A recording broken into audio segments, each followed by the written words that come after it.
Corruption is an enormous obstacle to the realization of all human rights, civil, political, economical, social and cultural.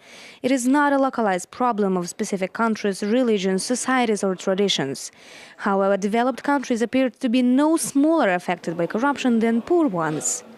According to the UN High Commissioner for Human Rights, the developed countries have lost $8.5 trillion to illicit financial flows over the past 10 years.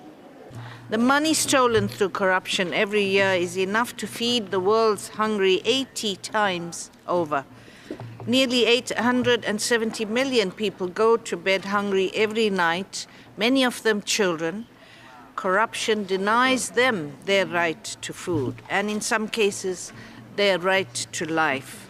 Bribe-taking hits the poorest first and hardest by depriving them of education, medicine, work and fair justice. But the negative impact usually goes far beyond economic and social rights.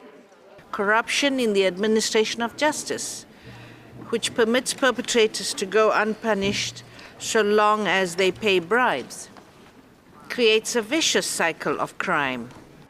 The UN panelists summarized that despite numerous national anti-corruption strategies, those are the people and communities that may be focal points for the main anti-corruption drive.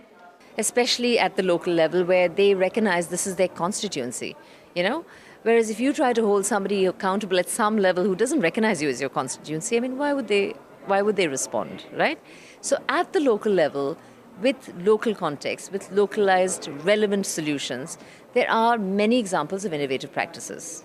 Experts say a lot of the national strategies are ineffective on the ground as people have very little ability to access anti-corruption mechanisms. However, being the most affected, the public has to shed light on darkest corners of corruption. Corruption is not only about stealing money, but also about stealing rights, and the negative impact of bribery is multifaceted. Although governments have brought in their zero-tolerance policies, the deeply rooted corruption in many countries still remains one of the biggest threats to total implementation of human rights. Alexandra Molotkova, Press TV, Geneva.